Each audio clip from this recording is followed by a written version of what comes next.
เป็นได้คักอยู่บ่ป้าคักอยู่บ่ชวนคักอยู่บ่เขาเงินกันบ่เฮามาซื้อไว้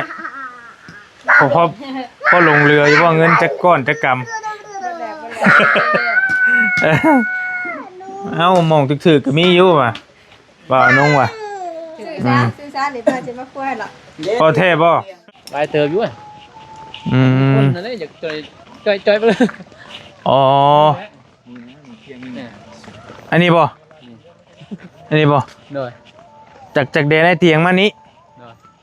มานี้ดีเด้นี่ไม่เดียวเลยใช้อันนี้รักแดดนี่โอ้ยเห็นว่ากะ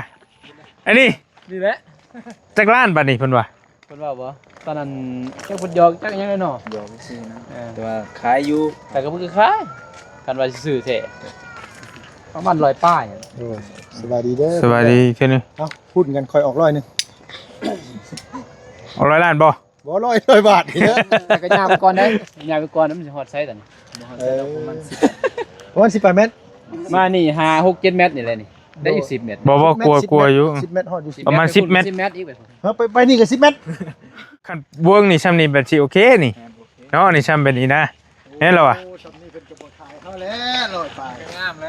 นี่คันซ้ำนี่เวิงซ้ำนี่ก็ธรรมดาบ่ใหญ่บ่น้อยปานใดนี่50อันนี้ประมาณ60พุ่นแหละค่อยว่าแล้วมันสิจักล้านสมมุติว่าเขาเจ้าสิขายนี่มีกาแฟเดี๋ยวนี้แหละก็แพงนะแบบมีเขาเจ้าปลูกกาแฟแล้วอันนี้เนาะแบบนี้มันโอเคได้นี่ว่าเพิ่นปลูกเป็นแถวไปกกาแฟเรางามคันสมมุติว่ามันเป็นดีได้บ่ปีละ100ล้านขายกาแฟนี่กล้าได้บ่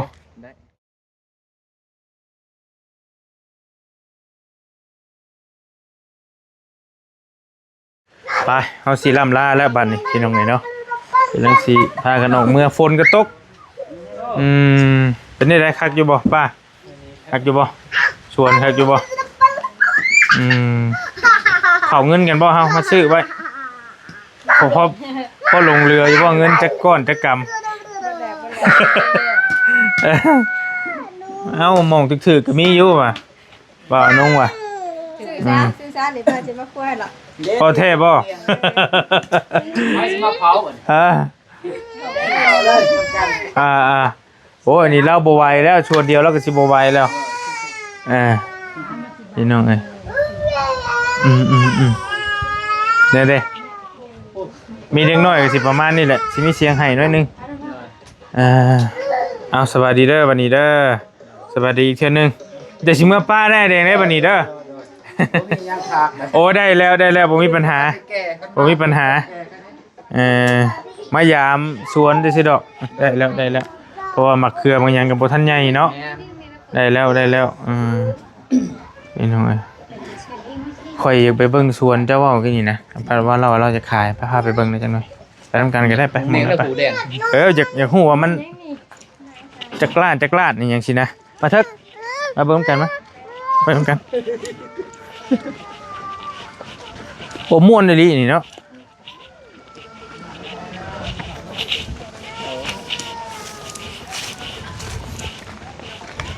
มันก็จะคล้ายแต่ผมเนาะตัวเองเนาะแต่ก็จะคล้ายแต่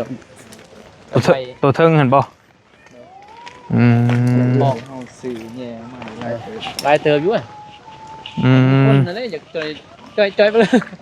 อ๋ออันนี้บ่โดยจากเดนไอเตียงมานี้มานี้ดีเด้นี่ไม่เดียวเลยใช้อันนี้รักแดดนี่โอ้ยเห็นว่ากะอันนี้ดีแหละจากร้านบัดนี้เพิ่นว่าบ่ตอนนั้นแค่คนยอกจักยังไงเนาะยอกซื่อนะแต่ว่าขายอยู่แต่ก็บ่คือขายกันว่าซื้อแท้ประมาณ100ป้ายสบายดีเด้อสบายดีแค่นี้เอ้าพูดกันค่อยออก100นึงออก100ล้านบ่100บาทนี่เด้อแต่ก็ยามไปก่อนได้ยามไปก่อนมันสิฮอดไซส์ตอนนี้ประมาณ18เมตรมานี่5 6 7เมตรนี่แหละนี่ได้อยู่10เมตรบ่กลัวอยู่10เมตรฮอดอยู่ประมาณ10เมตรอีกไปนี่ก็10เมตรว่าดอกให้100ปลายล้านเฮ็ดว่ามันโพติได้บ่ดีเอ้ย แท้ เลยว่าเพิ่นเว้ายอกไปจัก ว่ามันติดทางเด้ แต่เพิ่นก็สิขายเนาะเนาะทำเพิ่นขายแต่ว่า บ่มันติดทางกับบ่ มันก็บ่ได้แตกต่างกับบ้านเฮา มันก็ บ้านเฮาก็ เรื่องนั้นจะ20ป้ายเนาะกับ30เนาะนี่นะ อืม แต่ก็ เพราะคันเป็นคือคันเวิร์กนี่ซ้ำนี่แบบสิโอเคนี่เนาะนี่ซ้ำเป็นนี่นะเห็นแล้วว่ะ โอ้ชำนี้เป็นกระบอกขายเฮาแล้วลอยไป งามเลยนี่ นี่คันซ้ำนี่เวิร์กซ้ำนี่ก็ธรรมดาบ่ใหญ่บ่น้อยปานใดนี่ 50 อันนี้ประมาณ แม่ 60พุ่นแหละค่อยว่า แล้วมันสิจักล้านสมมุติว่าเขาเจ้าสิขายนี่ มีกาแฟเดี๋ยวนี้แหละกาแฟนะ แล้วก็มี มีกาแฟ เขาเจ้าปลูกกาแฟแล้วอันนี้เนาะแบบนี้มันโอเคได้นี่ ว่าเพิ่นปลูกเป็นแถวไป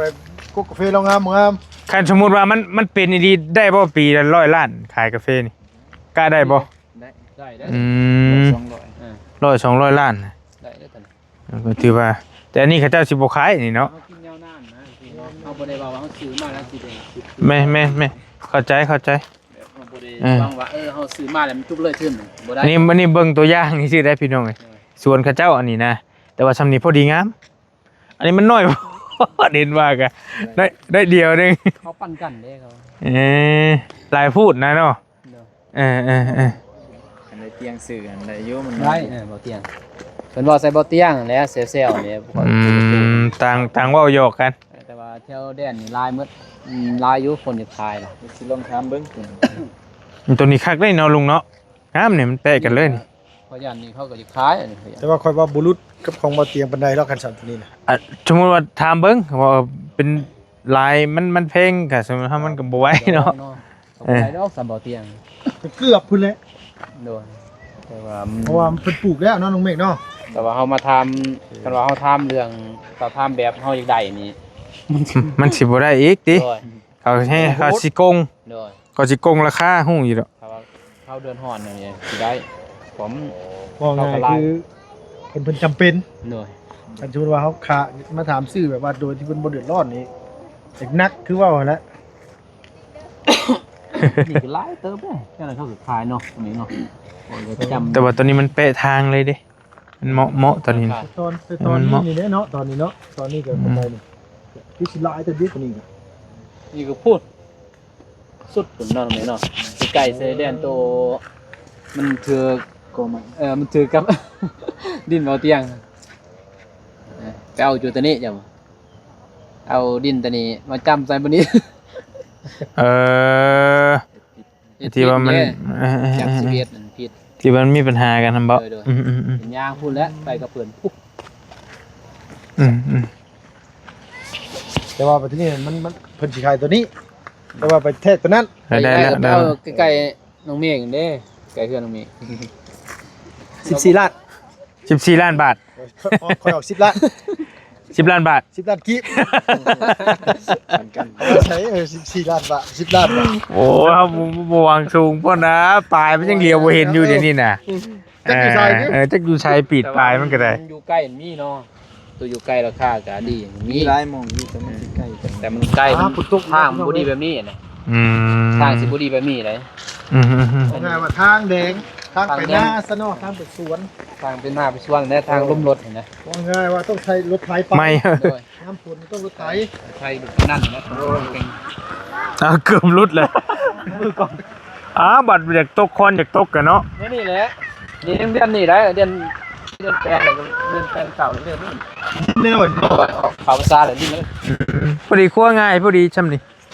บ่ใหญ่บ่น้อยนี่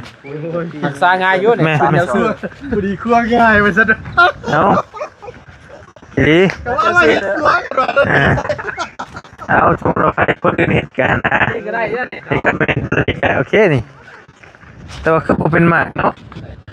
นี่ กาแฟกลางตัวใหญ่ต้องภาษาคนได้พูด คนกันนะ อันใดเอาได้ก็เอาตัวนั้น เป็นเมื่อซ้ำเนี่ยเนาะดูนอกง่ายว่าสรุปแล้วกาแฟกับงุ้งเพราะกาแฟสิจีบตัวใดดีเอาหลายรุ่นนะคือของน้องเมฆแค่นี้รุ่นมันรุ่นเดียวกันว่าอุตสาหรุ่นเดียวกันนะก็เลยลกไงตัวนี้นี่แบบมันตัวเท่าเนี่ยตัวนุ่มเนี่ยตัว เจ็บว่า ไปล่าไอ้แดงน้ำเมื่อแล้วครับกับมันไปเฮ็ดน้องเมฆต่อ เปียกบ่เปียก โอ้ยเป็นนั่นน่ะ เป็นเครื่องเก่าเอาด้วยไงมัน เป็นมาแน่ๆเปียกมาแน่ๆตลอด โดย อืม มือกันโอ้ยตากธรรมดาแล้วตากเอได้ขนาด อืม เป็นมือฮะเปิดเอตากใส่ ไปนั่นแหละฝนฟ้าฝนก็มาแล้วอยู่ดีมีแห้งได้เด้อ โดย กลับก่อนบัดนี้เด้อ แต่ลายเด้อ โอกาสหน้าจังว่ากันไหม ก็งามหลายกาแฟเพิ่นก็ได้พี่น้องเอ้ยกาแฟเตียงก็ได้มาอีกประมาณ5-6 เดือนหรือว่าปีหนึงนี่สิฮู้เรื่องแล้วอืม งานเก็บเป็นมีเวลาเงินเก็บมา มันสิคึกคืน อืมจังว่าก็คือสิม่วนเนาะช่วงนั้นเนาะเจ้าของแล้วเพิ่นสิมาบ่ได้ดอกข่อย ต้องช่วงเจ้าของอ่ะนะก็ต้องเปลี่ยนกับบ่อเตียงเด้ บ่ได้ ตัวแม่ต้องเผาเจ้าของเพิ่นมาแล้วช่วงเงินช่วงค่ำได้ตัวน่ะบ่ได้เออ มือละ เออช่วงเงินเข้าแล้วตัวน่ะ แซ่บ เออป้าซะเฮาเมื่อบ้านน้องเมฆต่อบัดนี้ยังไปล่ากันอยู่พุ่นปะได้ละมาเฮือนน้องเมฆก่อนบัดนี้คือสิแม่นดินตัวนี้บ่ดินต่อกันนี่ตามบ่อนี่ ตัวนั้นน่ะตัวนั้น ดินต่อที่ทางยางนี่แต่กวงจังยาวสำใดแต่ว่าเติมนึงอยู่พี่น้องเอ้ยคือว่า14 ล้านบาท 4 ล้านใช่ไหม4 เอ ล้าน อเอาเงินมาได้ใช้มาซื้อบัด ประมาณเกือบล้านเดียวเลย 14 ล้านเด้อ เส้นดี อืม เชิญเดือน ชุบชุบชุบชุบ ไปกินที่บ้าน เป็นจุดลำลาละบัดนี้พี่น้องเนาะลำลาน้องเพิ่นก่อนไปพี่น้องไปต้องหาผู้บ่าวบ่ลูกไป บ้านหน่อยไป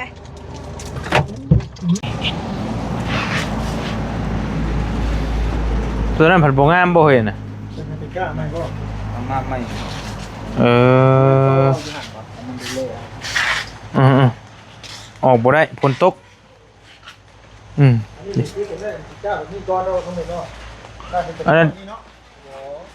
ก็มะเขือน่ะ ใช้เป็นนานเหรอเนี่ย เอาว่านเลย นาน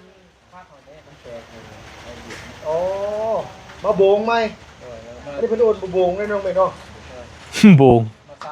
เออ ำเบ้า ภาษาไทยกับซ้ำภาษาลาวกับเอิญโบง โดย เดี๋ยวก็จะเอาไปปลูกอีกทีนึง3-4ขั้นตอนแล้ว ตัวได้ดินจะว่ามันจะคายนะ เด็ดแต่ ต่อเพื่อนเจ้าหนีเลยเออ ตัวนี้เลยนะ ประมาณ200-300 เมตร กวงอยู่เบ็ดเนาะเฮ้ยเนาะ กวางเนี่ย แปะทางอย่างเลย หน้าทางเลย แล้วก็ สิไปตาบ่ ลงไปจำหัว เงาหดพุ่นเลย หัวอันเดียวกัน ห้วยที่มันอันของโมเตียงนะ โอ้มันก็สมราคามันคือว่าแล้วเนาะไก่กวงอีหลี ซื้อไม่บดีเดียวกัน บริษัทหนึ่งเลยนะ แม่นแหละเฮ็ด เดือน เฮ็ดกาแฟได้แบบปีเทรตื้อเลยนะเนาะปีหนึงเนาะจ้างคนมหาศาลเลย พว นะ กคนนี่ก็ประมาณหาครอบครัวเนาะผัวเมียอย่างเงี้ย ไหวอยู่บ่เนาะ ไว้มันก็ต้องแบ่งส่วนให้เขาเนี่ย เป็นหลอกเนาะเป็นหลอกเอา เป็นล็อกเนาะ โมนี่ซองอีกตาโมนี่ แม่น ตาป้ายมันซองอีกตา แม่นเพราะว่างานก็ต้องเบิ่งคนและคนดุกับไฮไลท์คนขี้ข้านกันหน่อยลง เศร้านะ เอาไหม ไปบ้างสัก โอ้ยเอาเงินมาใช้ซื้อบัตร เพราะว่าข่อยสีมาเฮ็ดกันมา ลุงเอ้ย มองบ้านแล้วจะถูกอีกคนเลยตามเข้าอีก เวรกรรมอีก ความปลอดภัยเข้าอีก อันนี้ได้ก็บ่แม่นอย่างอื่นเนาะอาสิเอิ้นเสียแล้วก็สิเล่าว่าเฮาเคยนะถ่ายคลิปนำกันนะกินข้าวนำกันนะ อาเซียวะ ไปเยี่ยมอยู่ที่ มานี่หน่อยหนึงเดี๋ยวถามน้องคนก่อนหน่อยหนึงว่าแก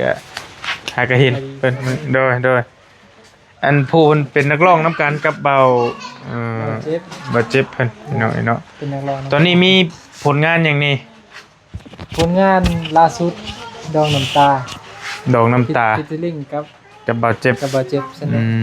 ท มซื้อนั่นใดก็ ซื้อจันทพรซื้อจริงเลย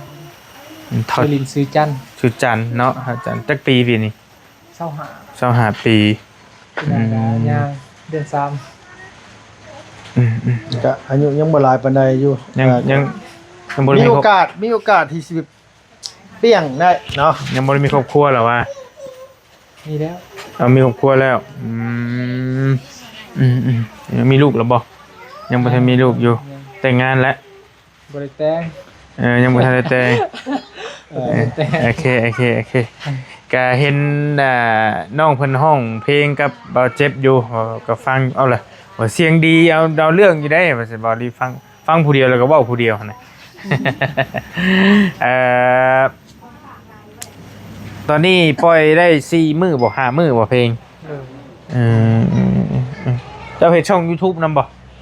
แม่นฮักกะเฮ็ด น่าก็เฮ็ด ผ่านนะ โดยผ่านเรามันเฮ็ดแต่เพลง ดอย เฮ็ดแต่เพลงลงเป็นลิขสิทธิ์ส่วนตัวเราบ่ได้เฮ็ด YouTube พอได้อยู่บ่เพลงกัน ก็แบบ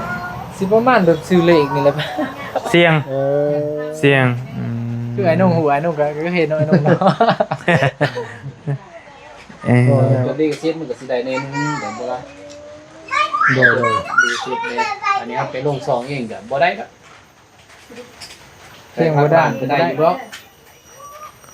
เจ้ามีผลงานเพลงจักเพลงล่ะ ผลงานคันแบบว่าปล่อยน้ำผู้อื่นให้มันก็สิมีลาวอยู่ประมาณ5-6คือว่า 5-6เพลง 90พุ่นแหละ ม แต่ว่าตัวมันไปมีแต่ลาบแล้วเด้อเพลงเดียวแต่ว่าแบบ ลองทำยังไงดิลาแล้ว อ๋อ ลองก็ จักวิวแล้วตอนนี้ 2 ล้าน 8 2ล้าน8สิบ3 เคยพังบ่ เคยได้ยินแต่ว่าจำเนื้อร้องบ่ได้ อ่ะบริจัดการ ตอนนึง ให้ผู้เจ้าของแล้วว่าห้องแต่เก่าปัจจัยให้ไอ้ห้องบัดนี้ เคยฟังอยู่ว่า แต่ว่ามันต้องเคยฟังอะไรแหละแต่ว่าลองก็ตอนหนึง เขาก็บ่ได้เห็นว่ามันนี่นะ ลาบแล้วเด้ออันนี้ ลองไอรีก็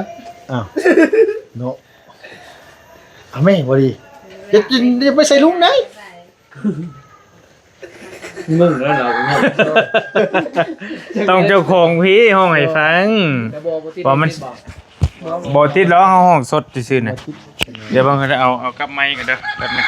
คุยกันถาดแป๊บนึง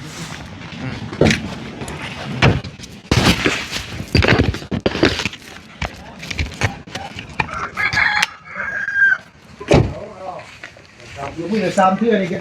มันมีฮอดปีใหม่เจ้าว่ามันจะบิว ห้องได้อยู่หรอวะบ่เป็นจังซี่ ขันบทตัวได้ยันลืม น้อยหนึงก็ได้ เป็นบ่ได้ห้อง เอาตัวลาบนี่ก็ได้ ตัวลาบอ่ะ เอาลาบเอาท่อนฮุกมันเลยก็ได้เอา ขออนุญาตเด้อ เอาเลยเอายืนที่เลยเนาะ ทำดีเสร็จ ที่เลยก็ได้เอาง่ายๆเลยเอาสิฟังตัวจริงได้นี่พี่น้องเอ้ย ลาบแล้วเด้อบ่อยากเจอแล้วความผิดหวังลาบแล้วเด้อบ่อยากฟังดอกคำแก่โตประมาณนี้ โอ้เสียงดีได้เสียงดีได้เรื่องอยู่เสียงดีเสียงตีเพิ่นเนาะตอนนี้2 ล้าน 2 ล้าน ในช่องเจ้าเองบ่หรือช่องไผ ส่งค่ายแต่ก่อนอยู่ค่าย โอ้ แล้วออกมาแล้ว อ๋อเคยเข้าไปอยู่ค่ายอีก นี่ เคยได้ฟังอยู่เป็นภาษาลาวบ่เคย ดู ลาบแล้วเด้อ นี่ขึ้น เห็นแล้วบ่ โอ้อันนี้ค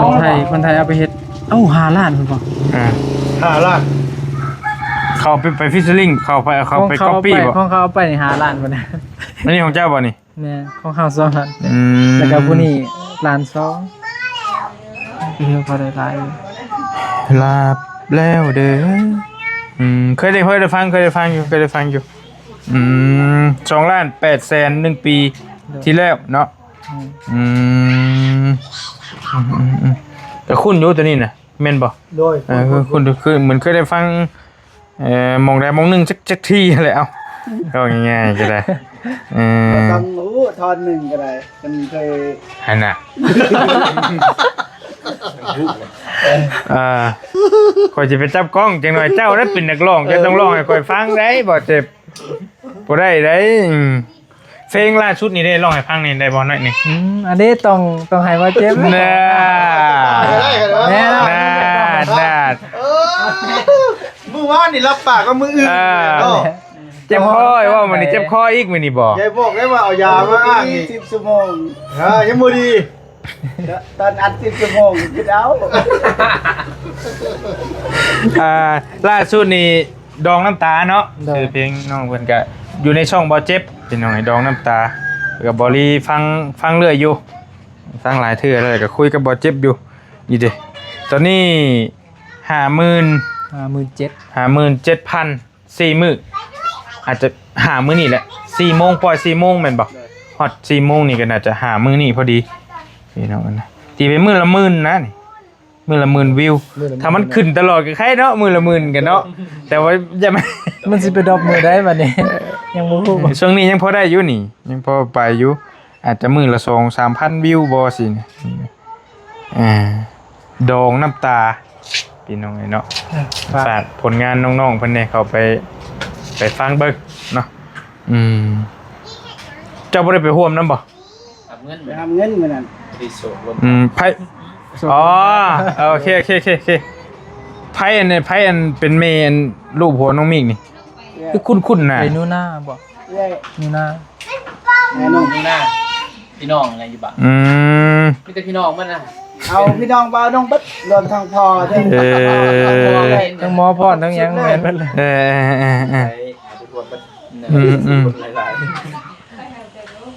ปามิกกับพี่น้องบ่ น้องเลย ใช่ น้องชาย แต่ว่าฟังบ่ได้พี่น้องนี่น้องเพิ่นก็เห็นอยู่ตอนน้องมิกว่าพานางเอกมาถ่าย MV แต่ว่าบ่เห็นตอนถ่ายตอนอีหยังกันนะบ่ได้ถ่ายตอนนั้นแม่นบ่บ่ได้ถ่าย อยากเห็นตอนผีเลย มาพักมาเห็นบัดเดียวพี่เลย เด้อ พี่น้องเนาะก็เห็นอยู่ตอนนี้ก็สิฮอด 60,000 แล้วเนาะเป้าหมายล้านหนึงเนาะ ไม่ลั่นเลย ตามที่คุยกันกับอันเจ็บคืนนี้ก็ได้ว่าอยากได้เป้าหมายล้านหนึงว่าซั่นล้านวิวล้านวิว รีบลี กันตอนนี้ฮอดแสนแล้วยังไข่อยู่เลยเนาะเฮ้ยเนาะ เดี๋ยวขาด900,000เนาะ 20,000เนาะ300,000แค่นี้ มันก็คือชื่อเลขพี่น้องเพิ่นเว้าหั่นแหละถ้าพี่น้องบ่เบิ่งให้มันก็บ่มีผลหยังเลยเด้ YouTube เฮานี่คือกัน มือปราบเพลงบ่ดังกันยังอาทิตย์หนึง 3-4 หมื่นนี่ไง แม่นแหละ แม่นบ่ล่ะ แม่น คือซ้ำพอๆกับซื้อเลขคือน้องเพิ่นว่าแหละอันนี้ก็ได้ สิได้ล้านนี่ก็ยาก ค่ายดังๆอยู่ฝั่งไทยนั่นก็คือกันเนาะ แม่น แต่ตัวเพลงมันบ่ไปมันก็จอดคือกัน ไปก็จอดคือกัน อยู่คือกัน สิดังบ่ได้สิดันบ่ได้กับ อยู่คือกัน บ่นี่เพราะว่ามันบ่ขอโทษนะมันขึ้นกับเนื้อหากับเนื้อหาเพลงนั่นแหละ แม่ คนห้องนั้น โดยเป็นห้องน้ำโดยตัวนี้ ทีนี้บ่มาโปรโมทให้เพลงตัวเองให้ร้องก็บ่อยากร้องบัด โด นี้ ย แม่แล้วจักทอนหนึง มัน แล้ ได้ ว เลยสิคืนเวทีใหญ่จะได้ ที่ผมกำลังว่าดิ ขอ ไปอเมริกา เชิญหยังก็เชิญชวนเบาเจ็บขึ้นเวทีกรุณาขึ้นมา พบกับนักร้องดัง บ่ฮับเด้อบ่วาง โอ้ยตัดสายอีกว่าปฏิเสธงานอีกโอ้ งานล้นเด้ งานล้นเลย อวยอย่างเดียว โอ้ติดธรรมดา เพลงเดียวได้เลยเนาะ กันนั่นแล้วน้องร้องบอลหรือว่าพอแล้ว เอาได้แล้วให้พี่น้องเพิ่นไปฟังเลย โอเค ท่อนหนึง นี่มีแต่บังคับให้หมู่ห้องตัวเองเพิ่นบ่ห้องเนาะ มันสิบ่เซอร์ไพรส์ให้เขาไปฟังเอา ที่ว่าพี่น้องอยากเข้าไปติดตามเข้าไป จะฟังดองน้ำตา มีทั้งพิมพ์ภาษาไทยก็ได้ภาษาลาวก็ได้ มีทั้ง2ภาษา สองภาษาเนาะ ทั้งลาวทั้งไทย ไปสนับสนุนน้องเพิ่นแน่เป้าหมายก็คือ1ล้านวิวพี่น้องเอ้ยคาดว่ามันฮอดก็สาธุถ้ามันบ่ฮอดก็พยายามต่อไป แต่งมาอีกคำมักในด้านนี้ก็ได้ มันก็ต้องมีแหละตัวอย่างมันก็เป็นทุกวงการนั่นแหละ เด้อ แต่ว่าเพลงตัวนั้นเจ้าก็ยังได้เลยเด้เนาะ2ล้านปลายเลย บ่ได้เงิน บ่ได้เงินบ่เอ้ายายแล้วบ่ถามโตแล้วซะฮู้ไปนั่นก็ฮู้แล้วพอแล้วคือสิพอฮู้แล้วแหละก็ บ่ได้ มือไปดอก อืม ที่เขาบูฮูเด้บูฮูเขากับบางทีก็ปล่อยไปเขาบูฮู โดน อืม กับไปซ้อมเองก็สบาย ไปต้องห้อยอย่างนั้นก็สบายทุกอย่างนั่น เฮ็ แห ด ละ เท่าไรก็เฮ็ดหมดน่ะซ้อมเป็นปกติดอกเนาะก็เลยเป็นคนคืนนี้แหละบ่เจ็บลงนี่ได้เต็มที่ถ้าได้ เพราะว่าเขาหูได้จำนวนเงินได้เบิ้งน้ำกันนี่แหละบ่ฮู้บ่ฮู้ บ่ได้เงิน สร้า ดิ งรายได้บ่ได้เด้บ่ฮู้หมดแล้ว เบื้องล่างแหละ โดยเบื้องหลังจดลิขสิทธิ์เฮาบ่ฮู้ได้เพราะว่าเฮาสร้างรายได้บ่ได้ เฮ้ย50,000นี่เฮาเบิ่งนี่เฮาก็ได้ดอกน้องเมฆมันสิได้อยู่บ่สัก40เหรียญหรือ30ปลายเหรียญประมาณนี้แหละ มันอยู่ที่ว่าเขาเบิ่งจบ แต่ว่ามันคลิปเฮาคลิปชั้นซั่นบัดคลิป5นาทีคือโดยหลักคลิปเฮาทั่วไปนี่ถ้ามันเป็นคลิปยาวได้เลย50,000บางอันก็ได้เป็น100เหรียญพุ่นได้ถ้าคลิปยาวเนาะมันแล้วแต่นะแต่นี่มันเป็นคลิปเพลงบัดคลิปสั้น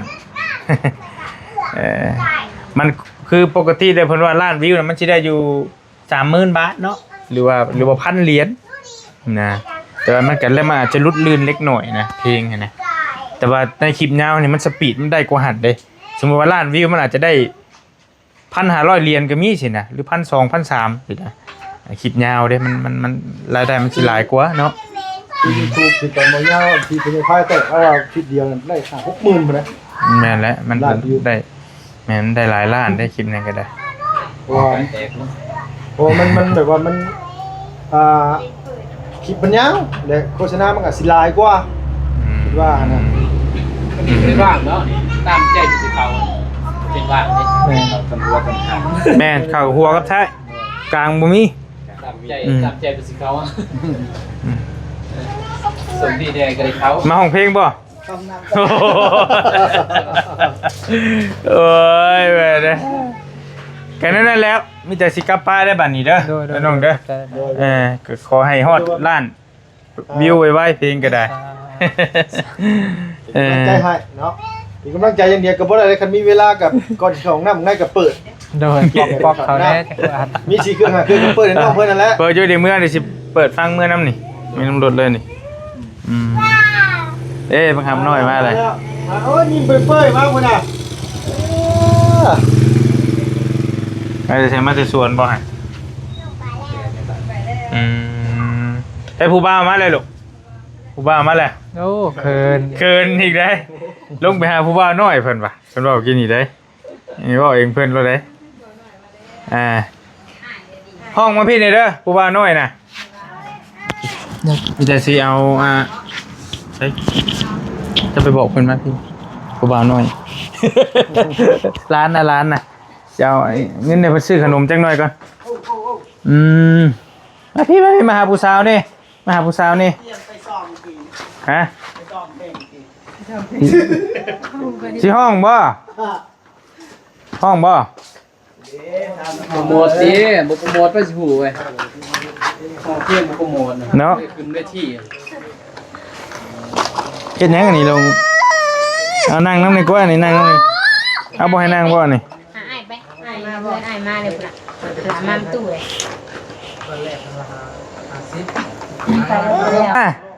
หาผู้สาวนี่ ตายไปก็รับไปได้ สาวมาต้อนรับ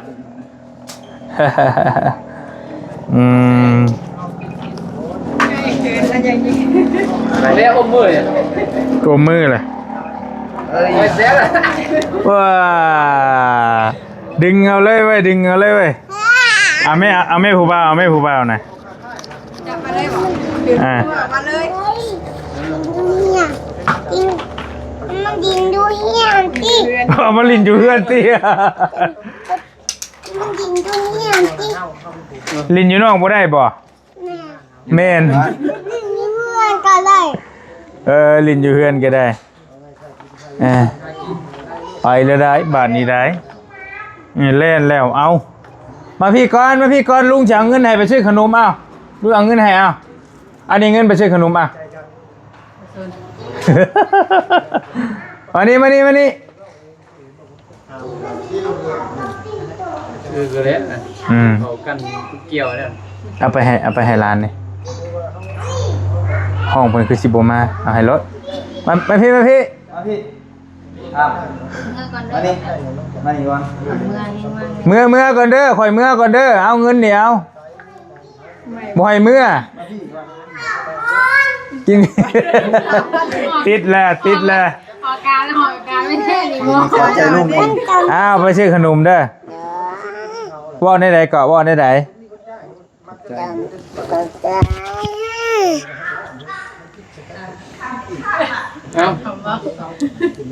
อ้าวนี่เจะเอาไปซื้อหยังคอยเอาให้นี่จะเอาไปซื้อหยังจะไปซื้อหยัง ไปซื้อขนม ไปซื้อขนมเอาไปซื้อเด้อเอาไปซื้อขนมกินเด้อโอเค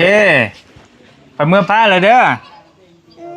กินข้าวก่อน กินข้าวก่อนกินข้าวกับหยังกินข้าวกับหยังอยู่เฮือนเจ้ามีหยังกิน มีหมักแตงกับหมักเชียกับต้ม หมักแตงกับหมักเขือ แม่ บ่มีชีนบ่ข่อยบ่มักกินหมักแตงมีบ่ชีน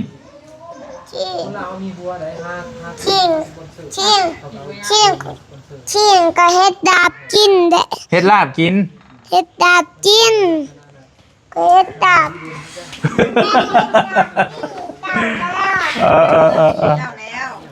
ดีเขาเป็นไง เอาไปกินนะฟุ้น ของลินอยู่เพิ่นของลินเพิ่นเด้ ไปกิน เอาไปให้แม่ตู้ไว้เด้อเงินเอาไปให้แม่ตู้ไว้เด้อลูกเด้อมันก็ว่าเป็นจ้อยมาเมื่อคืนนี่พัดญาติเอาเราโยเข้ามาสุกี้โดยกับมันโดยสวัสดีไปลุงกินข้าวก่อนพอพันย่อข้าวมาสู้กินเลยเจ้านี่มาก็ได้ของเจ้านะบ่ลุงให้เอาไปรอดไว้ซื้อขนมกินบ่ลายไปช้างดำใบไปซื้อขนมกินไปรอดแตงลูกเขยไม่ขาด ไม่ได้เลยว่าไม่ ลุงเอาเป็นผู้หญิงฝ่ายหญิงได้เพิ่นยังว่าอยู่ใจเย็นๆแน่ใจเย็นก่อน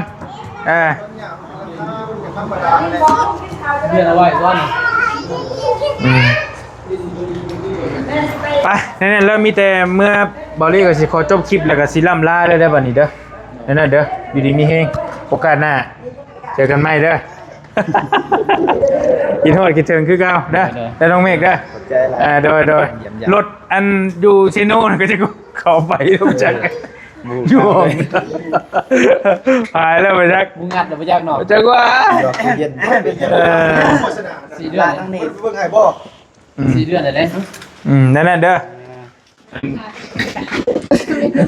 สิกอดโยอย่าแต่บ่กอดเอ้ย บ้านลืมนะ ให้ฮอดล้านวิวไว้เด้อ ได้ ห้องบ่สรุปสิห้องว่าเพลงน่ะ ห้องนำกันว่าเพลงนั่นเนาะ แล้วแต่ชุมเจ้านะแล้วแต่ชุมเจ้าม ากคนละท้อน 4 โลด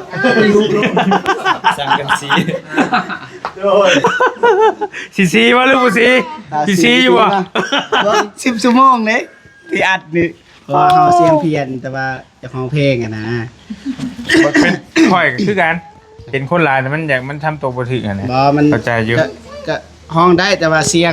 มันบ่ได้ บ่เกี่ยวกันเฮาโปรโมทเด้เนาะโปรโมทเพลงเฮาเด้ตัวจริงเนี่ยอาจจะบ่ดีซ้ำเฮาอัดเด้แนวมัน ดีสิ อะไร ดีกว่านัด เด้อ โอ้ โอเคเอา1 2 3 สีเขาพี่ที่สุขวัญนองเป็นมือเจ้ากินดองโอ้ตายเลย โอ้ยเฮ้ยนะ บอกว่าเอาเพลงบอก โอ้ย ตัวเองไปดิจ้า เต้นว่าปกติก็ห้อง คนหลายเข้าใจยังไง จะว่าไอ้สาวนุ่นไปจ้ะฮะ โอ้ ไปห้องอยู่ชวนกาแฟป่ะจ๊ะ ได้เลยนี่อาจารย์ได้แล้วเด้อาจารย์จอนหนึ่ง กันน้ำตาไปเอ้า กันน้ำตา กันน้ำตาปูตื่นเต้นเลยเอ้า หายใจลึกๆเอาเบิ่ง บอลลี่คือกันแล้วกันเป็นนักร้องยันบ่ได้ตัวเดียวนี่แหละอายดีเข้าใจยังเข้าใจ การน้ำตาด้ะ เข้าใจความรู้สึกอยู่ เฮาฝึกซุมื้อจังไดก็ได้บ่ดีตะกี้เจ้าเฮ็ด YouTube เจ้าว่าสิได้ว่าซะ ก็จังว่า แน่เนาะ ตึกนั่นใดอยู่ อันนี้มันก็ได้มันฝึกตลอด ต่อบ่แล้วแต่ได้ต่อบ่หรือว่าจะได้ โปรโมทบ่โปรโมท เอา บ่ ลวดของต่อ กันน้ำตา แล้วยังพาเอาละต่อเลย ใช่ล่ะ นั่นแหละเอาซะ ได้ เอาซะนี่ก็ได้ ได้แล้วเข้าไปฟังแน่พี่น้องเอ้ยประมาณนี้แหละเพิ่นยังอยากเกินอยากอายอยู่ก็ได้ฝากเพลงน้องๆเพิ่นแน่เนาะหากก็ได้ 50,000 ปลายสิฮอด 60,000 แล้วฮอดอยู่ดอก60,000มื้อนี้ฮะ ข่อยเมื่อกับบอลลี่ข่อยสิเปิดไว้จัก2เครื่องนี่คือฮอดบ้านสิได้อยู่ประมาณ30-40วิวนี่หรอก โอเคเด้อน้องเด้ออยู่ในมีเฮงจะได้ก็ให้ฮอดล้านวิวไว้แล้วนั่นแล้วบอลลี่ก็สิไปกินข้าวร่วมพาน้ำพ่อกับแม่เพิ่นก่อนนำครอบครัวน้องเมฆเพิ่นหามาตอดแล้วก็จัง หลายอย่างหลายแนวเหมือนกันแล้ว ของฝากลายเลยเดี๋ยวให้น้องเมฆถ่ายก็ได้เดี๋ยวช่องไอเตียจังว่ากันอยู่ดีมีเฮงสวัสดีเด้อพี่น้องเจอกันใหม่ลาวใต้บ๊ายบาย